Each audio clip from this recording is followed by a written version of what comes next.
This is the assembly of outdoor cross-LED display. First, connect the module to the 5V power cable and flat cable. Then use special tools to assemble and secure the module onto the cabinet.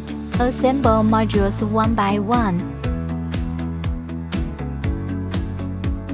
After module assembly, the whole screen surface is flat and seamless. Second, fix the power supply and power cables inside the cabinet with screws.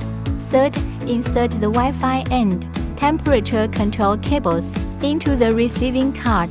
Secure the receiving card to the cabinet with screws and fasten the 5V power cable to the receiving card using screws. Finally, debug and light the screen. This outdoor cross screen is high brightness and waterproof.